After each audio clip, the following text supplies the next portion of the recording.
Oke, shalom, selamat pagi semuanya. Syukur berterima kasih pada Tuhan. Hari ini kita boleh bangun lagi dengan tubuh yang diberkati, kekuatan kesehatan yang baru yang datang dari Tuhan.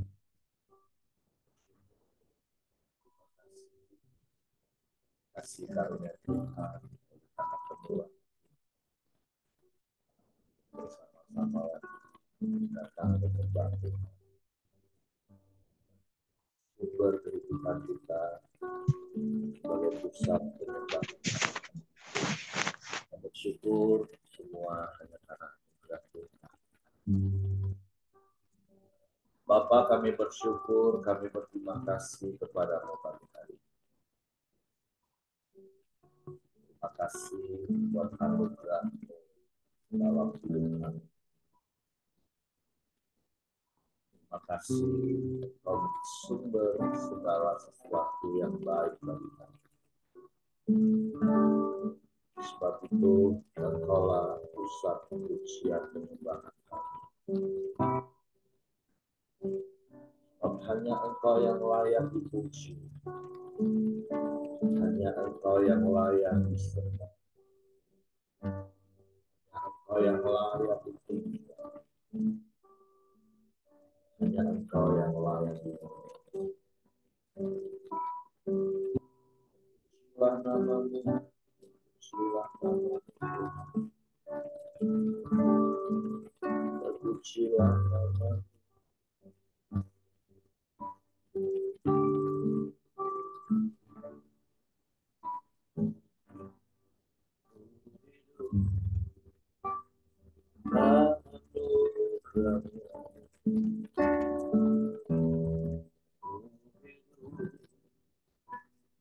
Terima kasih-Mu, Kaulah sumber kehidupanku.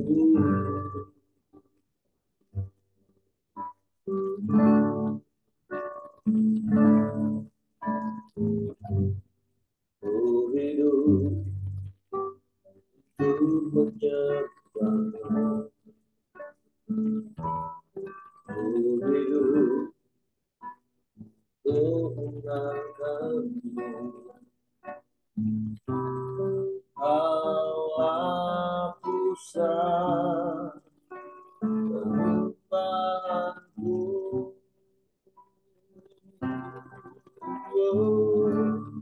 Kau yang layak, Kau yang layak, Kau layak disembah di dalam roh dan kebenaran.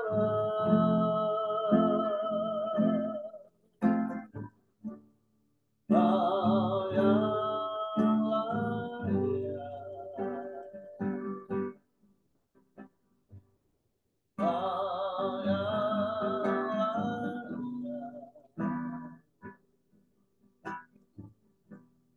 Kau layak disembah di kita untuk selamanya.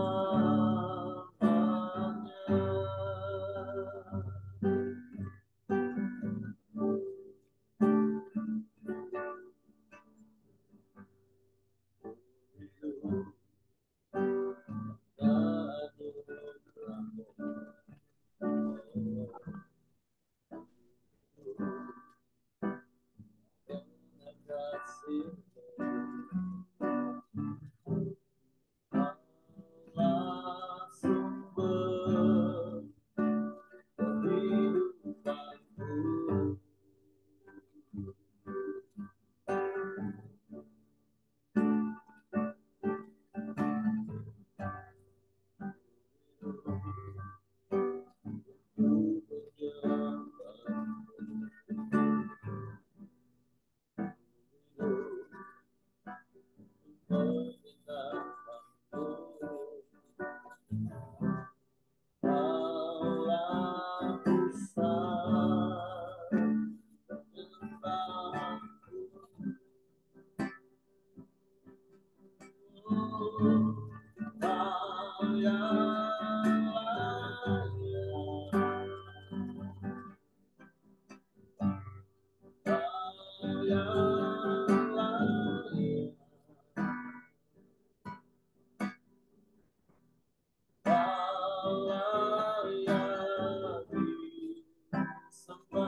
sumber hidup kami, sumber kekuatan kami, oh sumber segalanya bagi kami.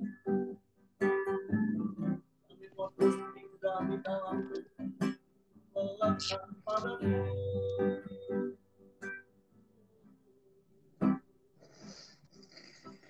Engkau pokok pujian kami, Engkau pusat penyembahan kami, Kau yang layak dipuji, Kau yang layak disembah.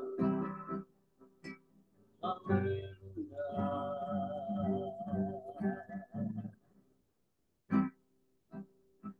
Sebab tidak ada yang lain selain Engkau, tidak ada yang sama seperti hanya kepadamu kami percaya, kami mempercayakan seluruh hidup kami, sebab kami aman di dalam-Mu Tuhan, kami tenang di dalam-Mu Yesus. Haleluya. Terpujilah nama-Mu, terpujilah nama-Mu, Yesus Tuhan. Haleluya, haleluya, haleluya, haleluya.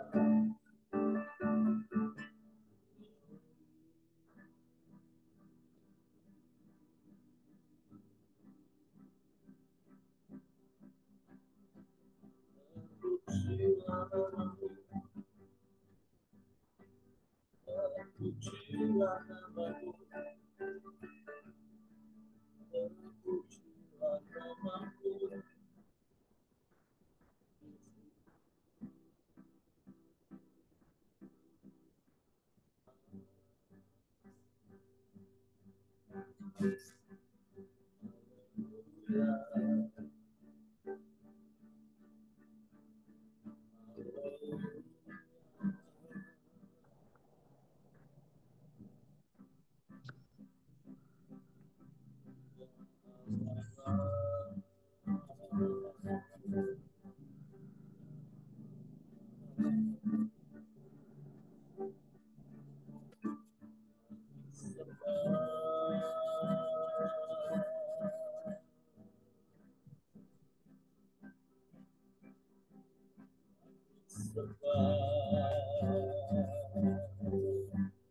Sebab Engkau satu-satunya Allah yang layak dipuji, layak disembah, layak ditinggikan. Engkaulah sumber kehidupan kami, Engkaulah pusat penyembahan kami, Engkaulah perlindungan kami. Kami aman di dalam-Mu, kami tenang di dekat-Mu, kami sembah Engkau, kami puji, kami tinggikan nama-Mu, Yesus.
Sungguh kami tak dapat hidup tanpamu.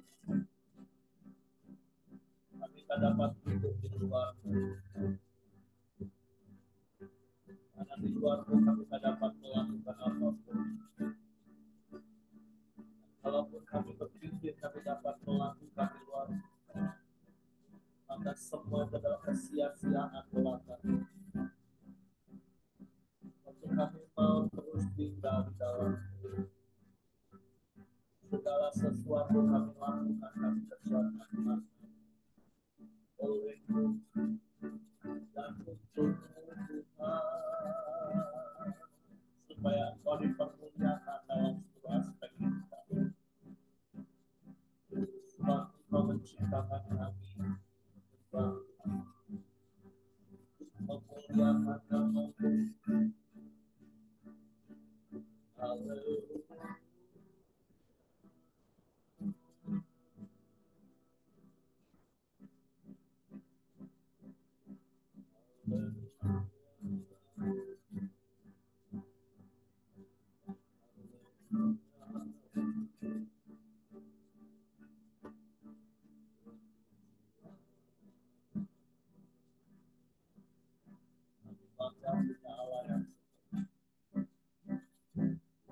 Allah El Shaddai yang menyertai kami.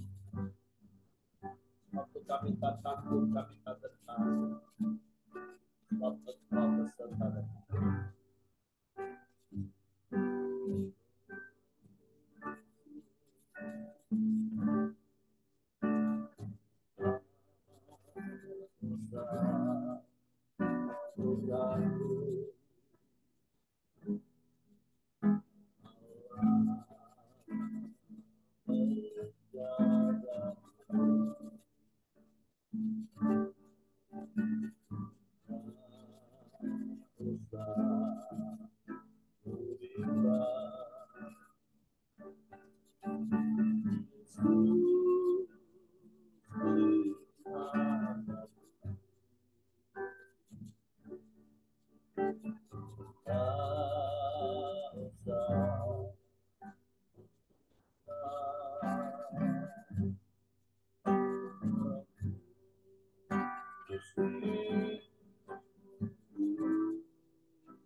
satu teman yang memberkatiku. Amin.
Sumber kehidupan kami dan pusat penyembahan kami. Engkau adalah Allah El Shaddai, Allah yang maha besar, Engkau Allah yang maha kuasa, Engkau Allah yang sanggup melakukan. Dan tidak ada yang mustahil tadi, tidak ada yang sukar.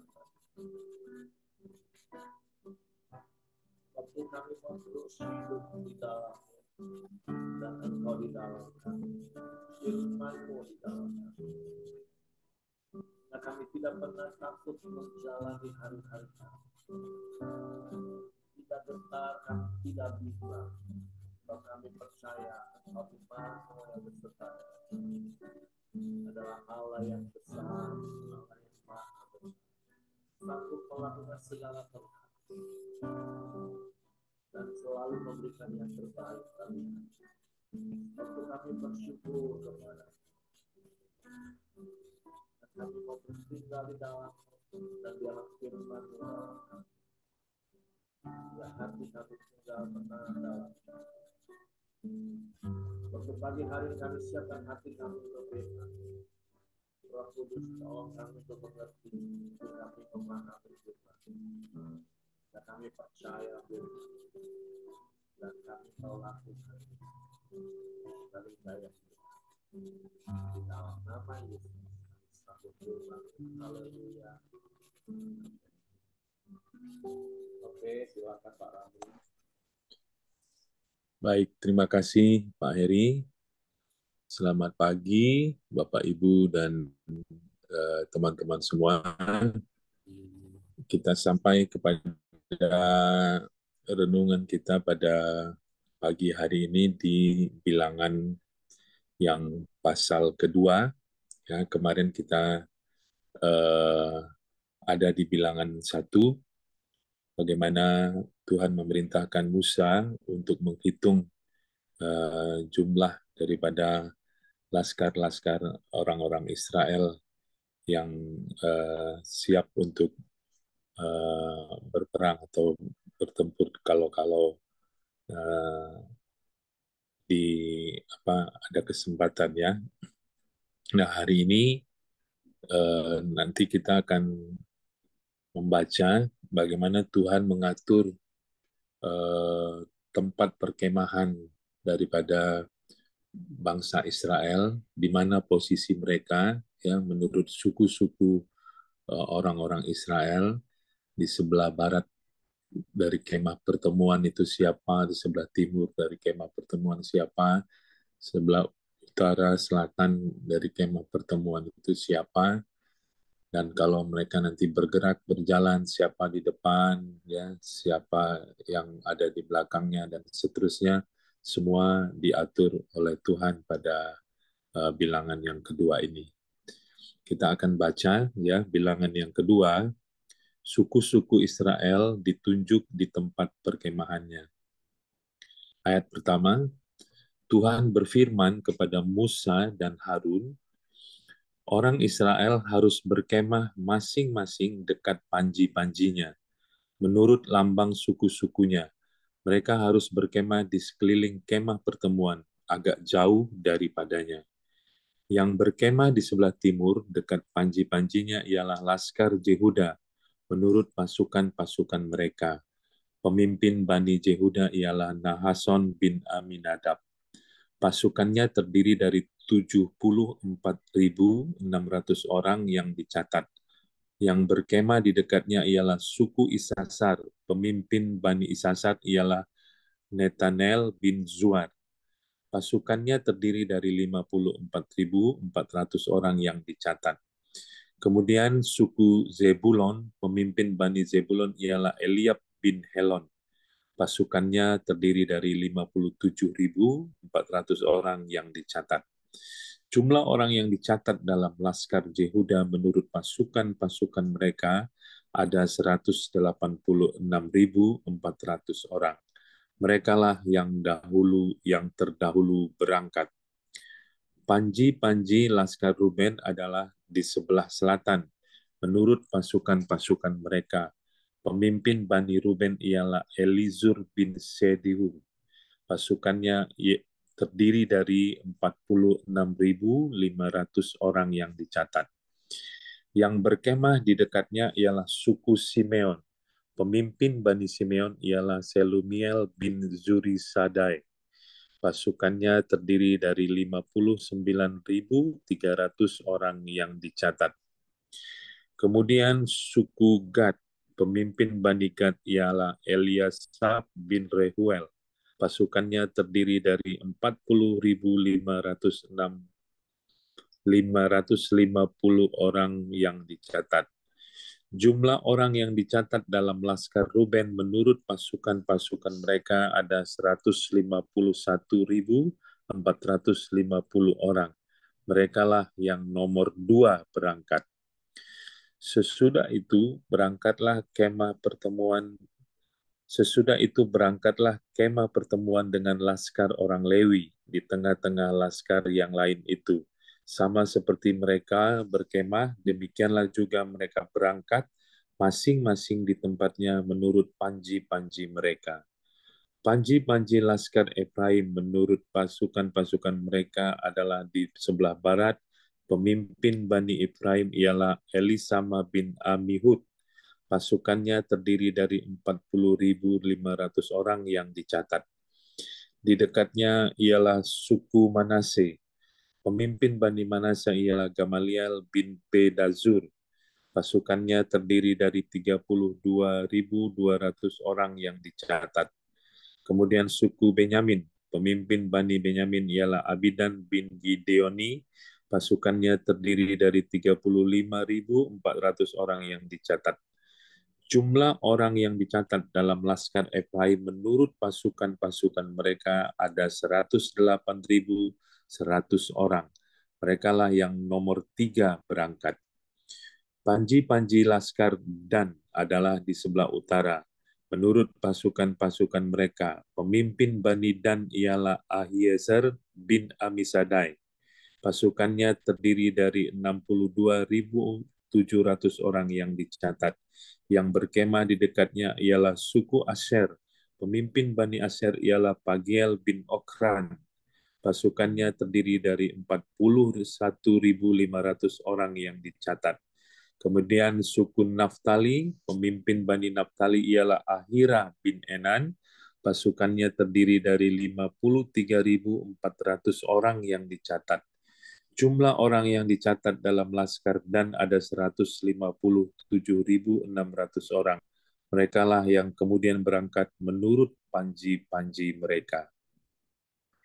Itulah pencatatan orang Israel menurut suku-suku mereka. Jumlah orang yang dicatat dalam laskar-laskar dengan pasukan-pasukannya ada 603.550 orang. Tetapi orang Lewi tidak turut dicatat bersama-sama dengan orang Israel, seperti yang diperintahkan Tuhan kepada Musa. Maka orang Israel berbuat demikian, tepat seperti yang diperintahkan Tuhan kepada Musa. Demikianlah mereka berkemah menurut panji-panji mereka, dan demikianlah mereka berangkat masing-masing menurut kaumnya dan sukunya. Puji Tuhan, ya. Jadi kita membaca bagaimana Tuhan mengatur lokasi perkemahan bangsa Israel menurut suku-suku yang ada pada mereka pada saat itu, ya. Kalau kita lihat, ya, posisi daripada suku-suku itu, siapa di barat, siapa di timur, siapa di utara, siapa di selatan, dan di tengah-tengah mereka itu adalah kemah pertemuan, ya, kemah suci. Apa yang bisa kita pelajari dari perikop ini, ya? Yang pertama tentu kita melihat bagaimana Tuhan mengatur posisi kemah pertemuan itu ada di tengah-tengah bangsa Israel, ya. Jadi kemah suci itu menjadi center, ya, menjadi pusat daripada bangsa Israel tinggal, bangsa Israel bergerak, bangsa Israel beraktivitas. Kemah suci menjadi senternya, menjadi pusatnya, ya.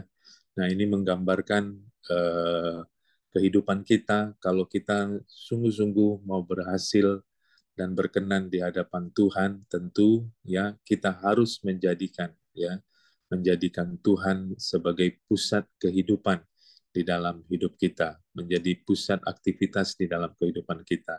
Tuhan harus menjadi center, menjadi alasan untuk kita hidup, alasan untuk kita beraktivitas, alasan untuk kita melakukan apa saja, ya.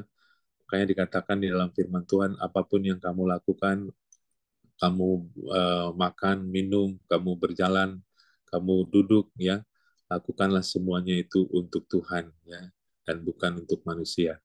Jadi yang pertama tentu kita belajar, ya, mengintrospeksi apakah hari-hari ini, ya, Tuhan masih menjadi pusat daripada kehidupan kita, masih menjadi center dalam kehidupan kita.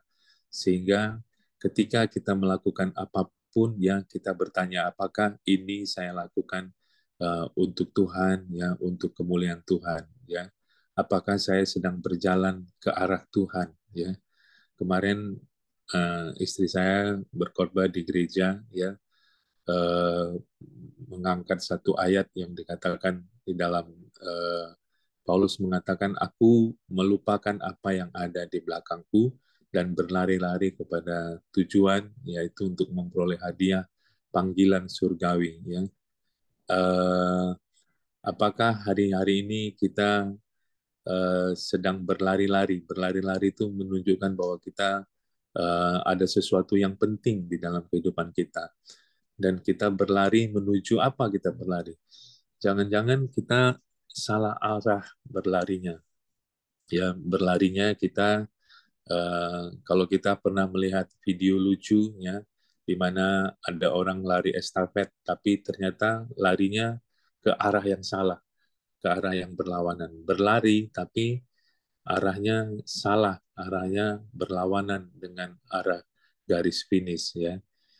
Video itu video lucu, tapi menjadi apa namanya, menjadi renungan bagi kita. Jangan-jangan dalam hidup kita ya kita melakukan hal bodoh seperti itu. Kita berlari-lari, tapi kita berlari ke arah yang salah, ke arah yang keliru. Kita mengejar sesuatu yang sesungguhnya membuat kita jauh daripada Tuhan.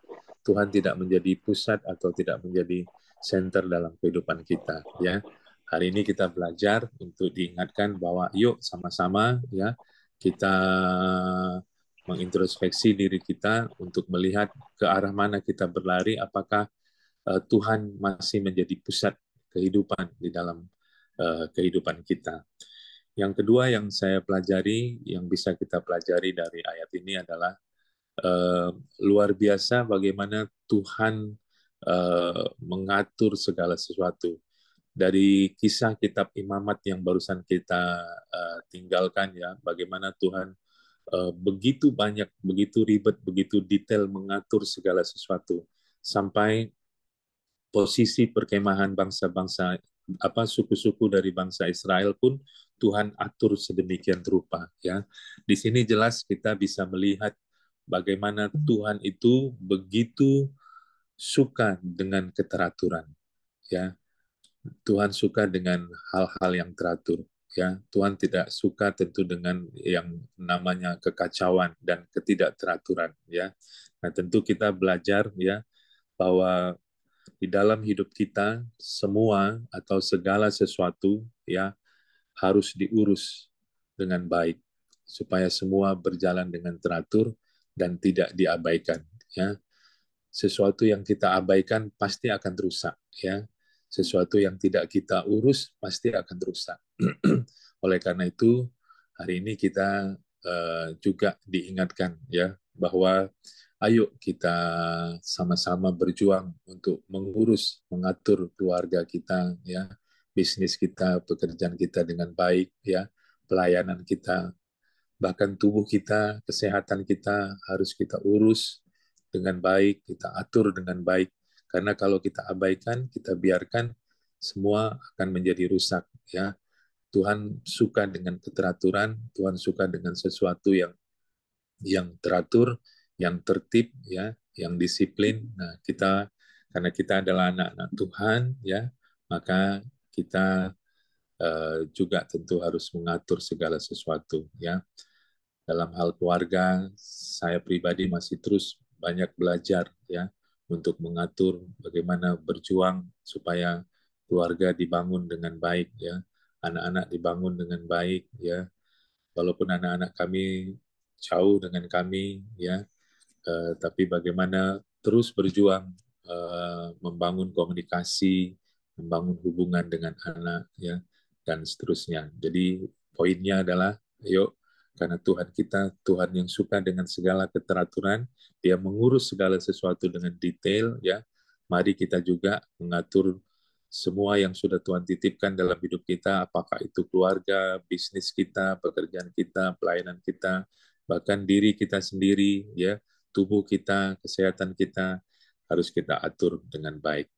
Yang terakhir yang saya dapatkan yang menarik di sini adalah bahwa Tuhan mengatur bangsa Israel ini seperti mengatur memang orang-orang militer ya, tentara-tentara militer ya, dengan menyebutnya sebagai laskar ya. Bahkan di dalam bilangan yang kedua ini ada masing-masing daripada suku-suku itu diberi panji-panji menurut lambang daripada suku-sukunya ya. Nah, ketika mereka berjalan, mereka harus berjalan di depan panjinya masing-masing, dan ketika mereka berkemah di depan kemahnya itu ditaruh panjinya menurut sukunya masing-masing. Tentu kita belajar panji-panji mereka ini menjadi identitas baru bagi mereka ya. Ketika mereka ada di Mesir, ya, mereka identitasnya adalah orang berdosa, orang eh, budak, ya, yang diperintah-perintah, ya, itu adalah identitas mereka yang lama. Tetapi ketika ada di dalam Tuhan, ketika mereka telah keluar dari Mesir, ya, mereka diberi identitas baru, ya, orang-orang pilihan, suku-suku yang sangat berharga, diberi panji-panji yang keren, ya, panji-panji kehormatan yang keren yang menjadi identitas mereka, ya. Nah, ini mengingatkan kita bahwa sesungguhnya kita juga mempunyai identitas yang baru. Dulu kita orang berdosa, dulu kita bukan siapa-siapa, ya.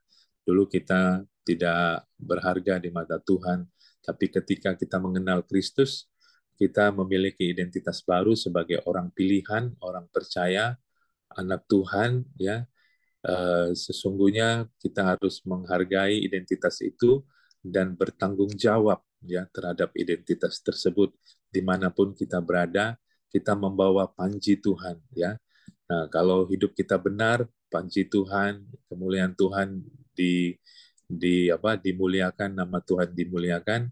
Tapi kalau kita melakukan hal yang tidak berkenan, ya, tidak menjadi teladan, tentu nama Tuhan tidak dipermuliakan. Oleh karena itu, ya, poin yang terakhir adalah kita perlu bangga dengan identitas baru kita, ya. Tapi tentu bukan hanya bangga, tapi mari kita bertanggung jawab terhadap identitas kita. Dimanapun kita berada, kita membawa panji dengan identitas baru, bahwa kita ini orang percaya, bahwa kita ini anak Tuhan yang punya tanggung jawab untuk memuliakan Tuhan dalam hidup kita. Mungkin 3 hal itu yang saya dapatkan, Pak Heri. Ya, saya kembalikan kepada Pak Heri. Tuhan memberkati. Oke, terima kasih untuk Pak Ramli untuk hari ini memberkati dan menginspirasi hidup kita. Poin yang tadi Pak Ramli sudah sampaikan, yang pertama di perenungan kita, apakah sampai hari ini Tuhan itu tetap menjadi pusat kehidupan kita, karena Dia menjadi sumber segala sesuatu dari hidup kita. Di Tuhan mengatur susunan pasukan bangsa Israel dengan kemah sembahyang di tengah-tengah mereka ketika hadirat Tuhan. Dan begitu juga dengan hidup kita, mari ialah Tuhan tetap menjadi pusat hidup kita. Apapun yang terjadi dalam hidup kita, hanya kepada Tuhan kita bisa berlari. Pusat, jangan sampai lari ke tempat yang lain. Seperti Pujian Lama katakan, hanya ku bisa lari kepada Yesus. Ya, hanya kepada Yesus kita bisa berlari, karena Dialah pusat hidup kita. Karena paling tidak secara garis besar di dalam dunia ini kan manusia akan melakukan 2 hal ketika dalam hidupnya. Kalau dia dalam keadaan susah, apakah dia akan berlari pada Tuhan atau justru dia kecewa meninggalkan Tuhan? Sebaliknya, ketika dia hidup dalam kelimpahan materi, apakah dia semakin mendekat kepada Tuhan atau dia juga semakin menjauh dari Tuhan? Tapi mari setiap kita melalui firman Tuhan pagi hari ini, apapun yang terjadi dalam hidup kita, Tuhan menjadi pusat hidup kita. Bahkan kita hidup di dalamnya dan Tuhan di dalam kita. Nah, yang kedua, hidup kita ini memang harus diatur karena Tuhan suka hal-hal yang teratur. Seperti yang Tuhan katakan, manajemen hidup itu dimulai dari manajemen waktu. Mari kita atur hidup kita, dan itu dimulai dengan mengatur waktu kita, waktu untuk Tuhan, waktu untuk keluarga, waktu untuk bekerja, waktu untuk istirahat, waktu untuk tidur, waktu untuk olahraga. Mari hidup kita ditata, dikelola, supaya hidup yang Tuhan berikan kepada kita ini dapat mencapai kemaksimalan.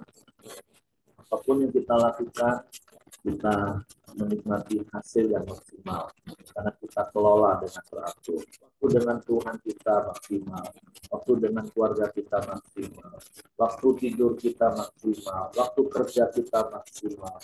Karena seperti Pemroh katakan, segala sesuatu itu ada waktunya, ada masanya. Jadi sekali lagi melalui firman Tuhan disampaikan Pak Rafi pagi ini, Dua, mari hidup kita ini diatur, dikelola sungguh-sungguh. Dan yang ketiga, hidup kita ini ialah membawa panji-panji Tuhan. Kita adalah orang-orang yang sudah dibebaskan dari penghambaan dosa. Kita menjadi laskar-laskar Tuhan yang membawa panji-panji Tuhan. Hidup kita meninggikan panji Tuhan. Melalui perkataan, melalui perbuatan, melalui apapun yang kita lakukan. Biar itu memuliakan Tuhan. Kita diberkati dengan kebenaran firman Tuhan ini, dan mari terus kita hidup di firman Tuhan ini. Itu saja yang saya tambahkan. Terima kasih Pak Ramli. Mungkin ada beberapa Bapak Ibu yang mau menambahkan apa yang didapat dari ayat-ayat ini. Tidak, saya akan serahkan kepada Pak Joni Samuel. Ya, shalom semua. Kalau tidak ada yang nambahkan, kita akan masuk dalam doa kita pagi hari ini. Bapak, kami bersyukur buat pagi hari ini Tuhan. Pagi hari ini kami boleh belajar Tuhan. Engkau selalu hidup di tengah-tengah kami Tuhan. Dan Engkau selalu ada sekeliling hidup kami Tuhan. Dan Tuhan, kami juga boleh hidup terus berfokus pada Engkau ya Bapak. Sehingga setiap kehidupan kami terus boleh mengandalkan Engkau. Kami terus hidup di dalam Engkau ya Bapak. Terima kasih juga Tuhan Yesus, Engkau selalu mengatur segala sesuatunya indah pada waktunya. Engkau selalu memimpin setiap langkah hidup kami Tuhan. Engkau menuntun setiap jalan-jalan hidup kami ya Bapak. Terima kasih Tuhan Yesus, pagi hari ini juga Engkau berkati Mbak-Mu Pak Ramli yang sudah menyampaikan kebenaran firman-Mu. Tuhan, semakin hari semakin Engkau memakai dia dalam setiap pekerjaannya, memberkati, menuntun setiap apa yang dia lakukan Tuhan. Engkau berkati juga setiap pelayanannya Tuhan, yang berada di Bungo, Engkau sertai dalam pemimpin jemaatnya Tuhan. Terima kasih Tuhan Yesus, berkati keluarga Pak Ramli, istri dan anak-anak mereka juga Tuhan. Terima kasih juga Tuhan Yesus, pagi hari ini juga kami berdoa buat istri Kebuyung Tuhan, dalam pengobatan matanya Tuhan, Engkau campur tangan, supaya semuanya berjalan sesuai dengan rencana-Mu. Engkau membuat pemulihan buat matanya Tuhan. Terima kasih Tuhan Yesus, pagi hari ini juga kami menyerahkan rekan-rekan kami, teman-teman kami yang sedang melakukan liburan dan perjalanan, liburan mereka Tuhan sertai dan Tuhan pimpin. Terima kasih juga Tuhan Yesus, pagi hari ini kami juga terus berdoa buat bangsa dan negara kami Indonesia. Tuhan berkati Tuhan, berikan keamanan dan kesejahteraan buat bangsa dan negara kami Indonesia ini Tuhan.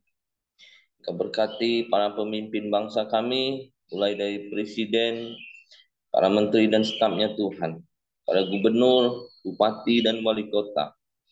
Engkau memberkati Tuhan para pemimpin kami, Engkau menaruhkan mereka hikmat untuk memimpin bangsa kami yang besar ini Tuhan. Terima kasih Tuhan Yesus, kami juga bersyukur buat setiap hasil bumi dan hasil alam yang melimpah yang Kau sediakan buat bangsa dan negara kami. Biarlah itu semua boleh dikelola untuk kesejahteraan rakyat Indonesia. Bapak terima kasih, pagi hari ini kami serahkan setiap doa kami dalam tangan-Mu. Mari kita masuk dalam doa Bapa kami. Bapa kami yang di surga, dikuduskanlah nama-Mu, datanglah kerajaan-Mu, jadilah kehendak-Mu di bumi seperti di surga. Berikanlah kami pada hari ini makan kami yang secukupnya, dan ampuni kami akan kesalahan kami, jadi kami juga mengampuni orang yang bersalah kepada kami. Dan janganlah membawa kami ke dalam pencobaan, tapi lepaskanlah kami daripada yang jahat. Nah, Engkaulah yang punya kerajaan dan kuasa dan kemuliaan sampai selama-lamanya. Saya minta Pak Ramli tutup dalam doa. Terima kasih Tuhan buat pagi ini kami bersyukur karena kasih dan kemurahan-Mu yang telah memberi kami kekuatan dan kesehatan sehingga kami boleh bersama-sama ada di dalam Koram Deo pada pagi ini. Kami boleh bersekutu bersama, bersekutu dengan Engkau, memuji, menyembah, memuliakan nama-Mu, mendengarkan sharing firman-Mu, dan menaikkan doa-doa kami. Kami telah belajar, kami rindu Tuhan untuk tetap terus sepanjang kehidupan kami menjadi Engkau sebagai pusat di dalam kehidupan kami, dan kami memperoleh kasih karunia untuk mengatur segala yang Tuhan sudah percayakan dalam hidup kami, dan kami bertanggung jawab untuk terus membawa identitas baru dalam hidup kami sebagai anak-anak-Mu, sebagai orang-orang percaya. Kami serahkan hidup kami sepanjang hari ini ke dalam tangan Tuhan. Biarlah Tuhan yang menolong, Tuhan memberkati, Tuhan menyertai kami, Tuhan memimpin kami, sehingga apapun yang kami kerjakan sepanjang hari ini boleh berhasil dan memuliakan nama Tuhan. Terpuji nama-Mu Tuhan, kami terima berkat-Mu, yaitu berkat kasih karunia daripada Allah Bapa, damai sejahtera daripada Tuhan Yesus, serta persekutuan bersama Roh Kudus menyertai kami hari ini sampai selama-lamanya. Kami terima berkat-Mu hanya di dalam nama Tuhan Yesus Kristus. Kita yang menerima berkat sama-sama kita katakan amin. Puji Tuhan. Oke, semangat pagi, selamat beraktivitas, Tuhan memberkati.